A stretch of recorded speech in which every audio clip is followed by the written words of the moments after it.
Chapter 37. The Catacombs of Saint Sebastian.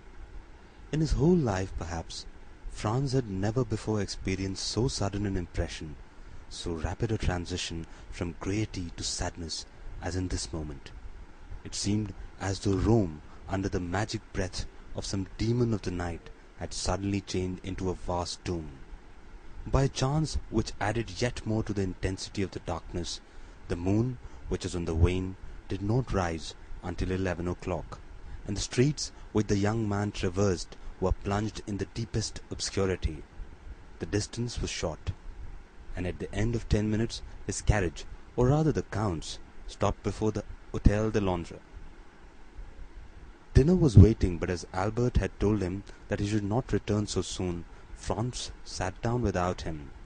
Signor Pastrini, who had become accustomed to see them dine together, inquired into the cause of his absence, but Franz merely replied that Albert had received on the previous evening an invitation which he had accepted. The sudden extinction of the moccolieti, the darkness which had replaced the light, and the silence which had succeeded the turmoil, had left in Franz's mind a certain depression which was not free from uneasiness. He therefore dined very silently, in spite of the officious attention of his host, who presented himself 2 or 3 times to inquire as if he wanted anything. Franz resolved to wait for Albert as late as possible. He ordered the carriage, therefore, for 11 o'clock, desiring Signor Pastrini to inform him the moment that Albert returned to the hostel. Franz resolved to wait for Albert as late as possible. He ordered the carriage, therefore, for 11 o'clock, desiring Signor Pastrini to inform him the moment that Albert returned to the hotel. At 11 o'clock Albert had not come back. Franz dressed himself and went out, telling his host that he was going to pass the night at the Duke of Bracciano's. The house of the Duke of Bracciano is one of the most delightful in Rome. The Duchess, one of the last heiresses of the Colonnas, does its honours with the most consummate grace, and thus their fêtes have a European celebrity. Franz and Albert had brought to Rome letters of introduction to them, and their first question on his arrival was to inquire the whereabouts of his travelling companion. Franz replied that he had left him at the moment they were about to extinguish the Macaulay, and that he had lost sight of him in the Via Macello. "Then he has not returned," said the Duke. "I waited for him until this hour," replied Franz. "And do you know whither he went?" "No, not precisely. However, I think it was something very like a rendezvous." "Diavolo," said the Duke, "this is a bad day, or rather a bad night, to be out late, is it not, Countess?" These words were addressed to the Countess G., who had just arrived, and was leaning on the arm of Signor Torlonia, the Duke's brother. "I think, on the contrary, that it's a charming night," replied the Countess, "and those who are here will complain of but one thing. It's too rapid flight." "I am not speaking," said the Duke with a smile, "of the persons who are here. The men run no other danger than that of falling in love with you, and the women of falling ill of jealousy at seeing you so lovely. I meant persons who are out in the streets of Rome." "Ah," asked the Countess, "who is out in the streets of Rome at this hour, unless it be to go to a ball?" "Our friend Albert de Morcerf, Countess, whom I left in pursuit of his unknown about 7 o'clock this evening," said Franz, "and whom I have not seen since." "And don't you know where he is?" "Not at all." "Is he armed?" "He is in masquerade." "You should not have allowed him to go," said the Duke to Franz. "You, who know Rome better than he does." "You might as well have tried to stop number 3 of the Barbary, who gained the prize in the race today," replied Franz. "And then, moreover, what could happen to him?" "Who can tell? The night is gloomy, and the Tiber is near the Via Macello." Franz felt a shudder run through his veins at observing the feeling of the Duke, and the Countess was so much in unison with his own personal disquietude. "I informed them at the hotel that I had the honour of passing the night here, Duke," said Franz, "and desired them to come and inform me of his return." "Ah," replied the Duke, "here, I think, is one of my servants who is seeking you." The Duke was not mistaken. When he saw Franz, the servant came up to him. "Your Excellency," he said, "the master of the Hôtel de Londres has sent to let you know that a man is waiting for you with a letter from the Vicomte of Morcerf." "A letter from the Vicomte?" exclaimed Franz. "Yes, and who is the man?" "I do not know. Why did he not bring it to me here?" "The messenger did not say." "And where is the messenger?" "He went away directly. He saw me enter the ballroom to find you." "Oh," said the Countess to Franz, "go with all speed. Poor young man! Perhaps some accident has happened to him." "I will hasten," replied Franz. "Shall we see you again to give us any information?" inquired the Countess. "Yes, if it is not any serious affair. Otherwise I cannot answer to what I may do myself." "Be prudent in any event," said the Countess. "Oh, pray be assured of that." Franz took his hat and went away in haste. He had sent away his carriage with orders for it to fetch him at 2 o'clock. Fortunately, the Palazzo Bracciano, which is on one side of the Corso and on the other side of the Square of the Holy Apostles, is hardly 10 minutes' walk from the Hôtel de Londres. As he came near the hotel, Franz saw a man in the middle of the street. He had no doubt that it was the messenger from Albert. The man was wrapped up in a large cloak. He went up to him, but to his extreme astonishment the stranger first addressed him. "What wants your Excellency of me?" inquired the man, retreating a step or two as if to keep on his guard. "Are not you the person who brought me a letter?" inquired Franz, "from the Vicomte of Morcerf? Your Excellency lodges at Pastrini's hotel?" "I do." "Your Excellency is the travelling companion of the Vicomte?" "I am." "Your Excellency's name is the Baron Franz d'Épinay." "Then it is to your Excellency that this letter is addressed." "Is there any answer?" inquired Franz, taking the letter from him. "Yes, your friend at least hopes so." "Come upstairs with me, and I will give it to you." "I prefer waiting here," said the messenger with a smile. "And why?" "Your Excellency will know when you have read the letter." "Shall I find you here, then?" "Certainly." Franz entered the hotel. On the staircase he met Signor Pastrini. "Well?" said the landlord. "Well, what?" responded Franz. "You have seen the man who desired to speak with you from your friend?" he asked of Franz. "Yes, I have seen him," he replied, "and he has handed this letter to me." "Light the candles in my apartment, if you please." The innkeeper gave orders to a servant to go before Franz with a light. The young man had found Signor Pastrini looking very much alarmed, and this had only made him the more anxious to read Albert's letter. And so he went instantly towards the waxlight and unfolded it. It was written and signed by Albert. Franz read it twice before he could comprehend what it contained. It was thus worded: "My dear fellow, the moment you have received this, have the kindness to take the letter of credit from my pocket-book, which you will find in the square drawer of the secretary.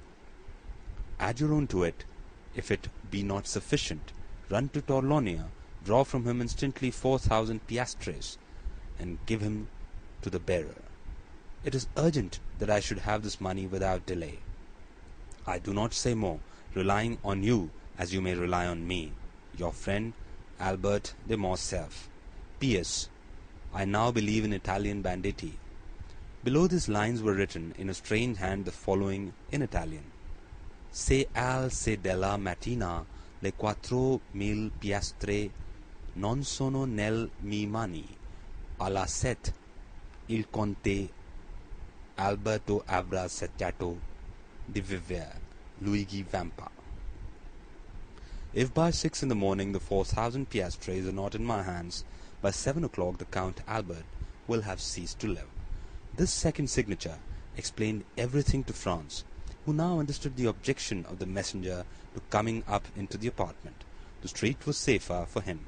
Albert, then, had fallen into the hands of the famous bandit chief, in whose existence he had for so long a time refused to believe. There was no time to lose. He hastened to open the secretary and found the pocket-book in the drawer, and in it the letter of credit. There were in all 6,000 piastres, but of these 6,000 Albert had already expended 3,000. As to Franz, he had no letter of credit, as he lived at Florence and had only come to Rome to pass 7 or 8 days. He had brought but 100 louis, and of these he had not more than 50 left. The 700 or 800 piastres were wanting to let them both to make up the sum that Albert required. True, he might in such a case rely on the kindness of Signor Torlonia. He was therefore about to return to the Palazzo Bracciano without loss of time, when suddenly a luminous idea crossed his mind. He remembered the Count of Monte Cristo. Franz was about to ring for Signor Pastrini when that worthy idea presented himself. "My dear sir," he said hastily, "do you know if the Count is within?" "Yes, your Excellency. He has this moment returned." "Is he in bed?" "I should say no." "Then ring at his door, if you please, and request him to be so kind as to give me an audience." Signor Pastrini did as he was desired, and returning 5 minutes after, he said, "The Count awaits your Excellency." Franz went along the corridor, and a servant introduced him to the Count.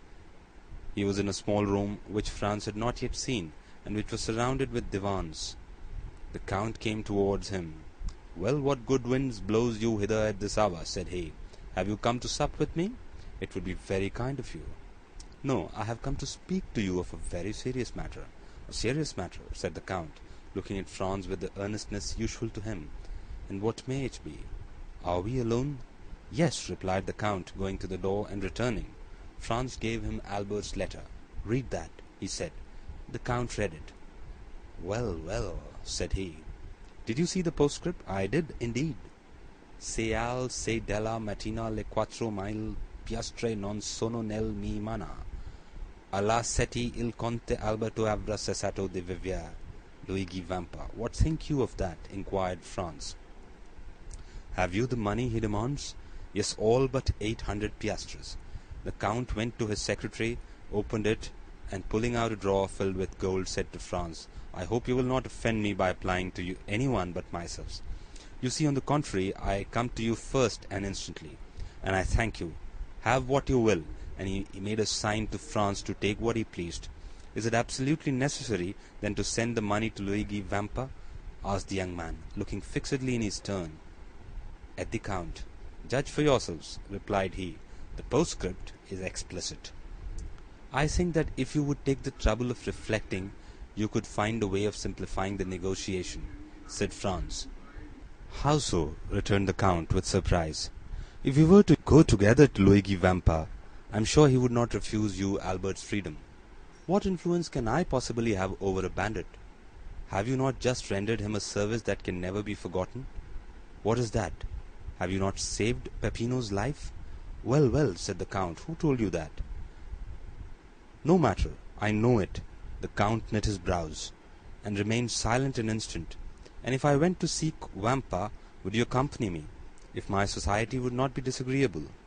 "Be it so. It's a lovely night, and a walk without Rome will do us both good. Shall I take my arms? For what purpose? Any money? It is useless. Where is the man who brought the letter?" "In the street." "He awaits the answer?" "Yes." "I must learn where we are going. I will summon him hither." "It is useless. He would not come up. To your apartments, perhaps, but he will not make any difficulty at entering mine." The Count went to the window of the apartment that looked on the street, and whistled in a peculiar manner. The man in the mantle quitted the wall, and advanced into the middle of the street. "Salite," said the Count, in the same tone in which he would have given an order to his servant. The messenger obeyed without the least hesitation, but rather with alacrity, and mounting the steps at a bound, entered the hotel. 5 seconds afterwards he was at the door of the room. "Ah, it is you, Peppino," said the Count, but Peppino, instead of answering, threw himself on his knees, seized the Count's hand, and covered it with kisses. "Ah," said the Count, "you have then not forgotten that I saved your life." "That is strange, for it is a week ago." "No, Excellency, and never shall I forget it," returned Peppino with an accent of profound gratitude. "Never? That is a long time. But it is something that you believe so. Rise and answer." Peppino glanced anxiously at Franz. "Oh, you may speak before His Excellency," said he. "He is one of my friends." "You allow me to give you this title," continued the Count in French. "It is necessary to excite this man's confidence." "You can speak before me," said Franz. "I am a friend of the Count's." "Good," returned Peppino. I am ready to answer my questions your Excellency may address to me. How did the Viscount Albert fall into Luigi's hands? Excellency, the Frenchman's carriage passed several times, the one in which was Teresa, the chief's mistress. Yes, the Frenchman threw her a bouquet. Teresa returned it. All this with the consent of the chief, who was in the carriage. What? Was Luigi Vampa in the carriage with the Roman peasants? Cried Franz. It was he who drove, disguised as a coachman, replied Peppino. Well? Said the Count. Well, then the Frenchman took off his mask. Teresa, with the chief's consent, did the same. The Frenchman asked for a rendezvous. Teresa gave him one. Only, instead of Teresa, it was Beppo who was on the steps of the church of San Giacomo.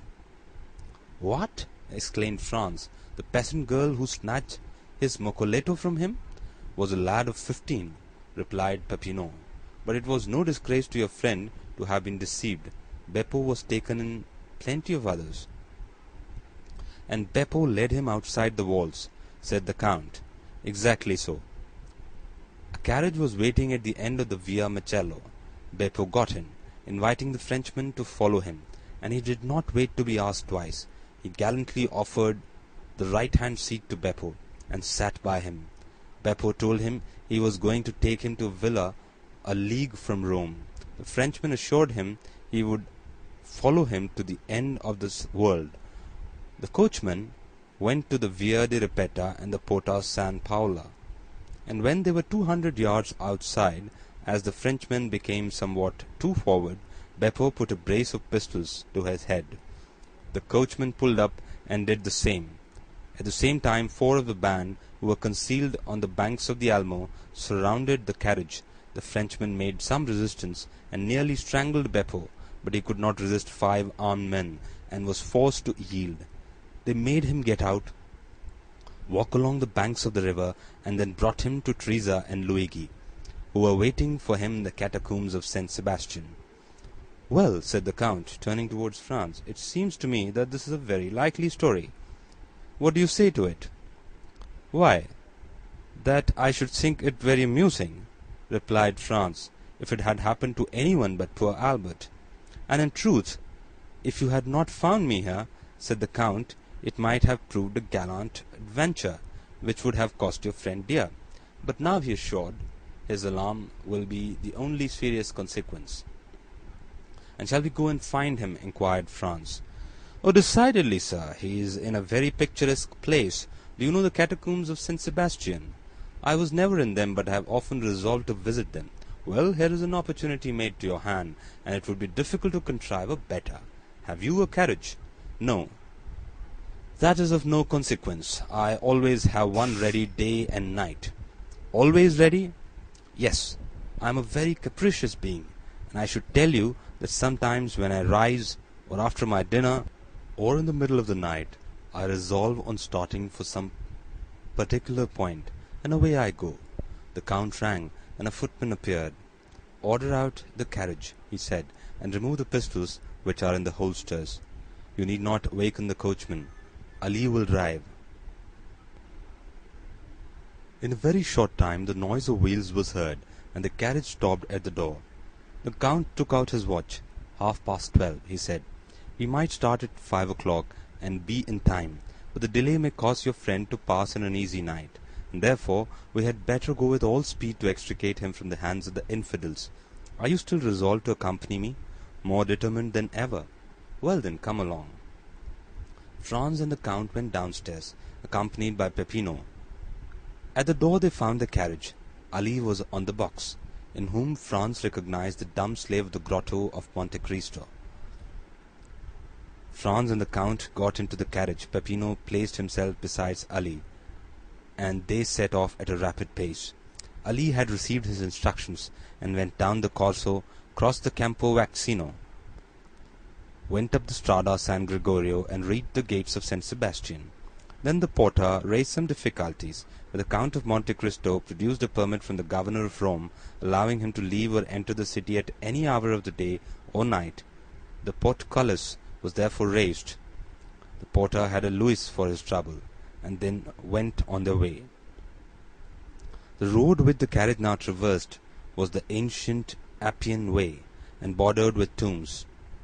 From time to time, by the light of moon which began to rise, Franz imagined that he saw something like a sentinel appear at various points among the ruins, and suddenly retreat into the darkness on a signal from Peppino. A short time before they reached the baths of Caracalla, the carriage stopped. Peppino opened the door, and the Count and the Franz alighted. "In 10 minutes," said the Count to his companion, "we shall be there." He then took Peppino aside, gave him an order in a low voice, and Peppino went away, taking with him a torch brought with them in the carriage. 5 minutes elapsed, during which Franz saw the shepherd going along a narrow path that led over the irregular and broken surface of the Campagna, and finally he disappeared in the midst of the tall red herbage, which seemed like the bristling mane of an enormous lion. "Now," said the Count, "let us follow him." Franz and the Count in their turn then advanced along the same path, which at the distance of 100 paces led them over a declivity to the bottom of a small valley. They then perceived 2 men conversing in the obscurity. "Ought we to go on?" asked Franz of the Count, "or shall we wait a while?" "Let us go on. Peppino will have warned the sentry of our coming." One of the 2 men was Peppino, and the other a bandit on the lookout. Franz and the Count advanced, and the bandit saluted them. "Your Excellency," said Peppino, addressing the Count, "if you will follow me, the opening of the catacombs is close at hand." "Go on, then," replied the Count. They came to an opening behind a clump of bushes and in the midst of a pile of rocks, by which a man could scarcely pass. Peppino glided first into this crevice.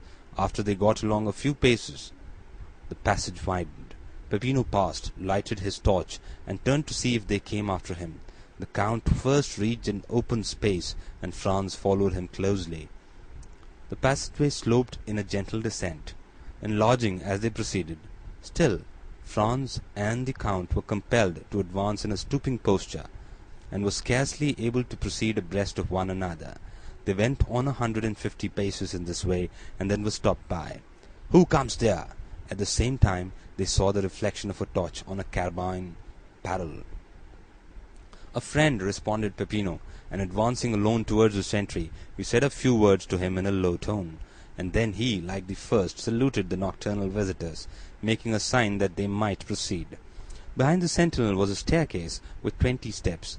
Franz and the Count descended these, and found themselves in a mortuary chamber. 5 corridors diverged like the rays of a star, and the walls dug into niches, which were arranged one above the other in the shape of coffins, showed that they were at last in the catacombs. Down one of the corridors, whose extent it was impossible to determine, rays of light were visible. The Count laid his hand on Franz's shoulder. "Would you like to see a camp of bandits in repose?" he inquired. "Exceedingly," replied Franz. "Come with me." Then Peppino put out the torch. Peppino obeyed, and Franz and the Count were in utter darkness, except that 50 paces in advance of them a reddish glare, more evident since Peppino had put out his torch, was visible along the wall. They advanced silently, the Count guiding Franz, as if he had the singular faculty of seeing in the dark. Franz himself, however, saw his way more plainly in proportion as he went on towards the light, which served him in some manner as a guide. 3 arcades were before them, and the middle one was used as a door. These arcades opened on one side into the corridor where the Count and the Franz were, and on the other into a large square chamber, entirely surrounded by niches similar to those of which we have spoken. In the midst of this chamber were 4 stones, which had formerly served as an altar, as was evident from the cross which still surmounted them. A lamp placed at the base of a pillar lighted up with its pale and flickering flame the singular scene which presented itself to the eyes of the 2 visitors concealed in the shadow. A man was seated with his elbow leaning on the column, and was reading with his back turned to the arcades, through the openings of which the newcomers contemplated him. This was the chief of the band, Luigi Vampa. Around him, and in groups, according to their fancy, lying in their mantles or with their backs against a sort of stone bench which went all around the columbarium, were to be seen 20 brigands or more, each having his carbine within reach. At the other end, silent, scarcely visible, and like a shadow, was a sentinel who was walking up and down before a grotto, which was only distinguishable because in that spot the darkness seemed more dense than elsewhere. When the Count thought Franz had gazed sufficiently on this picturesque tableau, he raised his finger to his lips to warn him to be silent, and ascended the 3 steps which led to the corridor of the columbarium, entered the chamber by the middle arcade, and advanced towards Vampa, who was so intent on the book before him that he did not hear the noise of his footsteps. "Who comes there?" cried the sentinel, who was less abstracted, and who saw by the lamplight a shadow approaching his chief. At this challenge Vampa rose quickly, drawing at the same moment a pistol from his girdle. In a moment all the bandits were on their feet, and 20 carbines were levelled at the Count. "Well," said he in a voice perfectly calm, and no muscle of his countenance disturbed, "well, my dear Vampa, it appears to me that you receive a friend with a great deal of ceremony." "Ground arms!" exclaimed the chief, with an imperative sign of the hand, while with the other he took off his hat respectfully. Then turning to the singular personage who had caused this scene, he said, "Your pardon, your Excellency, but I was so far from expecting the honour of a visit that I did not really recognize you. It seems that your memory is equally short in everything, Vampa," said the Count, "and that not only do you forget people's faces, but also the conditions you make with them." "What conditions have I forgotten, your Excellency?" inquired the bandit, with the air of a man who, having committed an error, is anxious to repair it. "Was it not agreed," asked the Count, "that not only my person, but also that of my friends, should be respected by you?"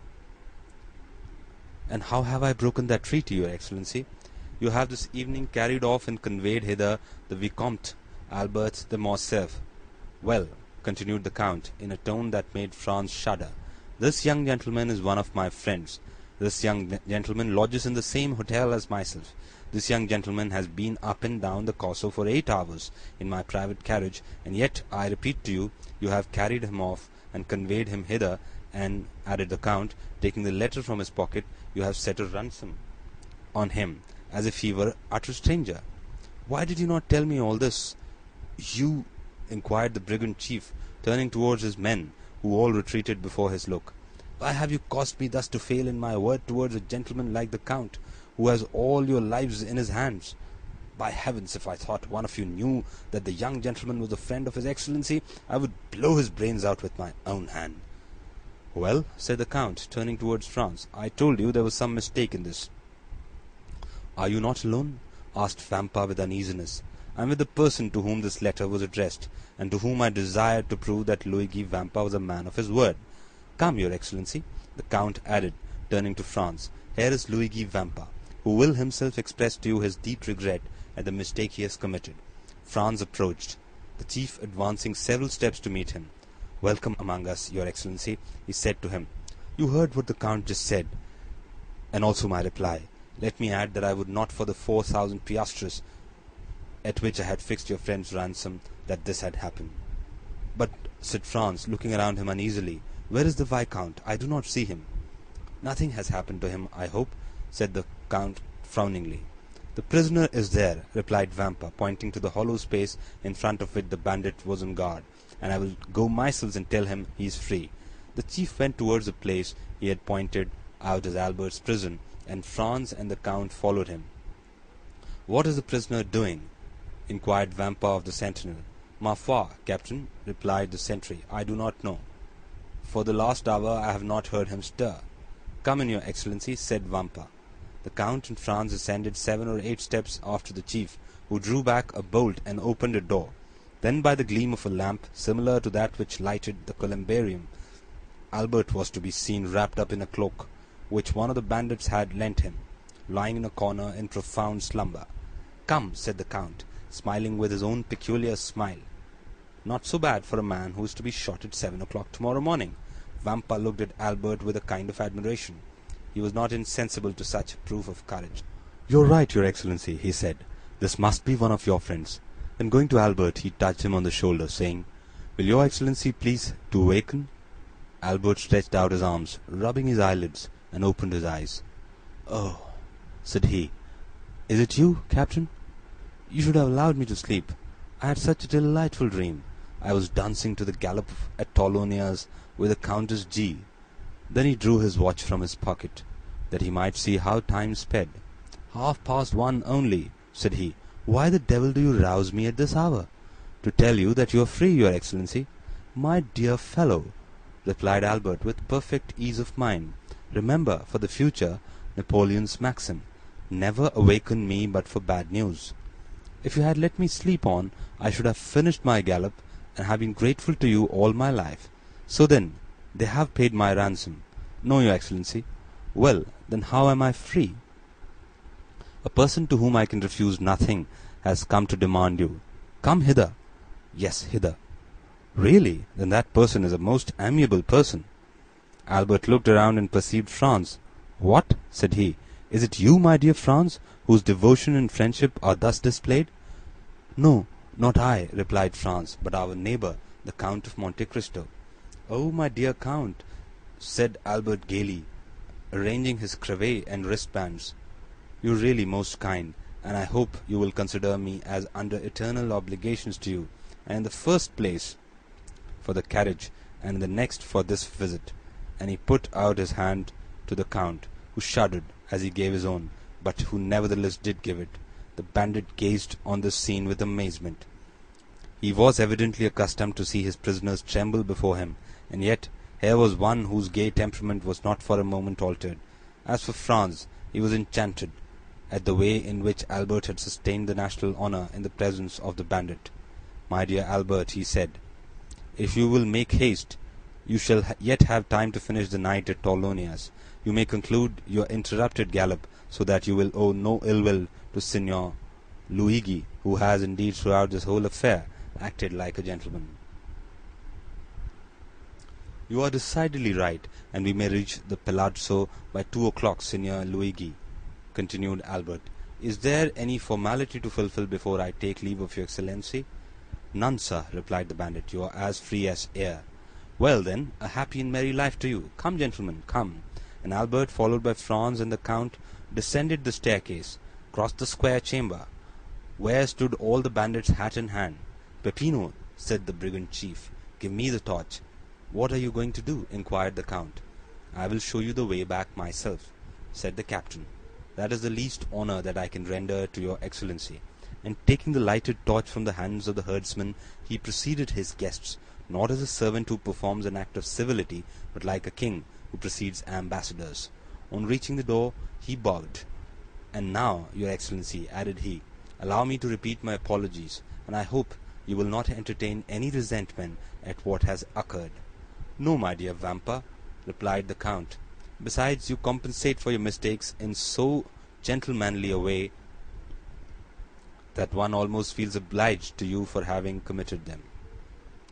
Gentlemen," added the chief, turning towards the young men, "perhaps the offer may not appear very tempting to you, but if you should ever feel inclined to pay me a second visit, wherever I may be, you shall be welcome." Franz and Albert bowed. The Count went out first, then Albert. Franz paused for a moment. "Has your Excellency anything to ask me?" said Vampa with a smile. "Yes, I have," replied Franz. "I am curious to know what work you were perusing with so much attention as we entered." "Caesar's Commentaries," said the bandit. "It's my favorite work." "Well, are you coming?" asked Albert. "Yes," replied Franz. "Here I am," and he, in his turn, left the caves. They advanced to the plain. "Ah, your pardon," said Albert, turning around. "Will you allow me, Captain?" And he lighted his cigar at Vampa's torch. "Now, my dear Count," he said, "let us on with all the speed we may. I am enormously anxious to finish my night at the Duke of Bracciano's." They found the carriage where they had left it. The Count said a word in Arabic to Ali, and horses went on at great speed. It was just 2 o'clock by Albert's watch when the two friends entered the dancing-room. Their return was quite an event, but as they entered together, all uneasiness on Albert's account ceased instantly. "Madame," said the Viscount of Morcerf, advancing towards the Countess, "yesterday you were so condescending as to promise me a gallop. I am rather late in claiming this gracious promise, but here is my friend, whose character for veracity you well know, and he will assure you the delay arose from no fault of mine." And at this moment the orchestra gave the signal for the last waltz. Albert put his arm around the waist of the Countess, and disappeared with her in the whirl of dancers. In the meanwhile, Franz was considering the singular shudder that had passed over the Count of Monte Cristo at the moment when he had been, in some sort, forced to give his hand to Albert.